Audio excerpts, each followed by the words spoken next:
Hello friends, welcome to Risingpearl.com. Today we are going to find out how to solve question number 13 that appeared in 2016 CBSE Class-X Math exam. Let's find out. So the question number 13 goes like this.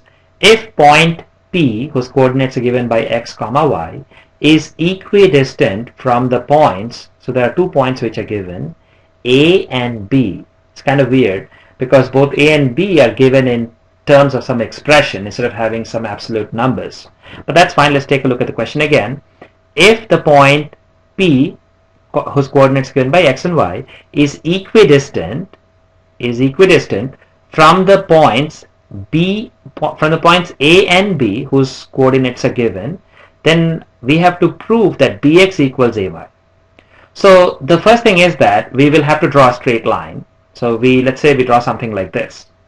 And so if we have a straight line and we find like a line segment A, let's say A is this point and B is this point, right? And P is equidistant, that means P is the midpoint. So if you join A and B, we get the line segment AB, and P is the midpoint. And these are the coordinates of A and these are the coordinates of B. So how are we going to solve this question?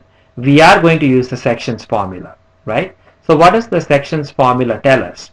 So we know that from sections formula that if we have any 2 points, if we have a line segment, let's say this is A, this is B, and if the coordinates are x1, y1 for A, and the coordinates for B, if it is x2, y2, and if P is any point P, and what if it is given that the point P divides the line AB, line segment AB, in the ratio of m is to n.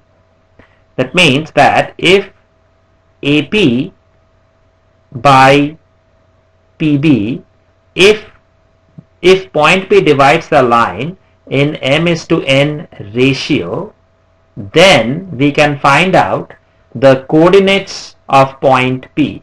So the x coordinate for P will be equal to m times x2 plus n times x1 divided by m plus n. Similarly, the y coordinate, these are the coordinates of the point P. So these are the coordinates of the point P. So the y coordinate will be same. Instead of x, we'll replace them by y. So it will be m y2 plus n y1 divided by m plus n. So by sections formula, we know that if the coordinates of A and B are given, and if it is also given that what is the ratio in which point P divides the line segment AB, then we can find out the coordinates of the point P using sections formula. So if we apply this here, we see that because it is equidistant, that means this and this, they both are 1. Because if AP is equals x, then PB should be also equals x, right? Because they are equidistant. So from here, AP by BP will be equal to x by x, or it will be 1 by 1, which is basically equal to 1. So I'm writing it 1:1 so that we can actually write it in the formula to be able to use the sections formula. So 1:1. Now from here we can simply say x. Using the formula we can just put the values and see what happens, right? So let's do it here nicely. So pxy is equidistant from A and B, right? This is what is given. So PA equals PB, or AP by PB equals 1:1, right? So from here we know that if these ratios are 1:1, so this is 1, this is 1, and we know that this is a sections formula that tells us x coordinate, y coordinate, m, we just saw that mx2 plus nx1 by m plus n, and my2 plus ny1 by m plus n. This is for if x1, x2, if x1, y1 are A's coordinates and x2, y2 are B's coordinates. And if divides the ratio If divides the line segment in the ratio m:n.